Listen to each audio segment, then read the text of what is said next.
हमारे जो परचेस होती है हॉस्पिटल के अंदर, कोई अगर पैसा खर्च करता है तो that is a grudge purchase. खुशी से कि लोग बिल्कुल आपने सही कहा, that is a grudge purchase। They don't want to spend that money. Exactly, उनकी ग्रज, उनका फियर, उनका जो एक परेशानी होती है वो फिर एक अच्छे एक्सपीरियंस में बदल जाती है मेरे ख्याल में। बिल्कुल।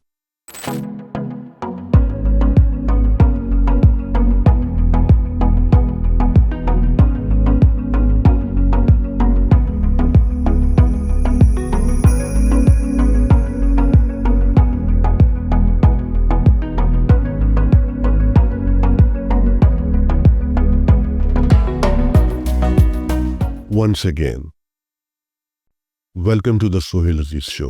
अच्छा, ये कहना बहुत आसान है और इसको मतलब बयान करना भी शायद उससे भी ज़्यादा आसान है, लेकिन हम जैसे मुल्कों में जहाँ पे बड़ी बड़ी मल्टीनेशनल कंपनीज अपने लेवल और स्टैंडर्ड्स, अपने एसओपीज नहीं रख सकते बरकरार, मतलब बहुत सारी फूड कंपनीज, बहुत सारे इंटरनेशनल चेन, वहाँ पे हॉस्पिटल जैसे और हेल्थ केयर जैसे सेंसिटिव इशू को और सेंसिटिव मैटर को इंटरनेशनल स्टैंडर्ड्स के मुताबिक मेंटेन करना और उसी जगह से लोगों को पिक करना और उन्हीं को ट्रेन करना must be a very uphill task. जी बिल्कुल, it is an uphill task.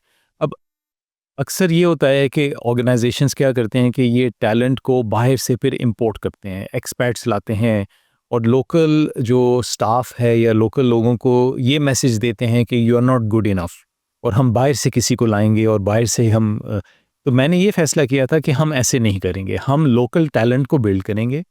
उसके लिए मुझे ज़्यादा मेहनत करनी पड़ती है, फिर मुझे ऑन द ग्राउंड रहना पड़ता है, हैंड होल्ड करना पड़ता है, लेकिन अल्हम्दुलिल्लाह आई कैन से कि after 3-4 years of doing this we have had amazing success, जहां हमने लोकल टैलेंट को ग्रूम किया है, ट्रेन किया है through formal training courses and built the next generation of leaders.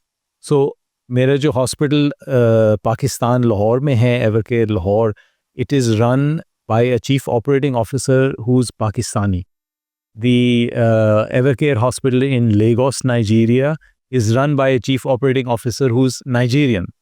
The Evercare hospitals in Kenya are run by, chief operating officer who's Kenyan. And it is not very common, I think, especially ये मैं कह रहा था कि जो top posts हैं usually they are taken by experts. आप आज भी देख लें, नए नए हॉस्पिटल्स जो खुलते हैं और पुराने हॉस्पिटल्स भी, they usually bring in the experts and they think they are the best. So this is a longer way and a more difficult way to do it. So it was a deliberate and conscious effort. Deliberate and conscious effort to do it, to make sure कि we groom the talent। और उससे फिर क्या होता है कि एक loyalty भी आती है, एक मोटिवेशन भी आती है, रिटेंशन भी होती है। देखिए हमारे ये जो मुल्क हैं हमारे, इनमें से सब बाहर जाना चाहते हैं। Nobody sees a future for themselves in the countries. Very few people would stay back for certain reasons. A lot of the youth want to leave. और जो मेरी टीम है, they are very young professionals जिनको groom किया है, जिनको हम train करते हैं, and we are seeing positive results, good results, क्योंकि they then understand and they are trained according to our standards. So इसलिए फिर इन चीज़ों को मेंटेन करना बहुत मुश्किल तो होता है, लेकिन जब आप टीम अच्छी बनाते हैं तो उतना ही कॉन्क्रीट होता है, उतना ही बेहतर हो जाता है और फिर लॉन्ग टर्म एंड इम्पैक्टफुल होता है। You see, one of the things also that Evercare wants to do is leave an impact in each country. So एक इम्पैक्ट जो सबसे बड़ा है is the impact of the human resource. If you can increase the skill level, if you can retain people in the country, so this is a huge impact for the country, economic impact for the country.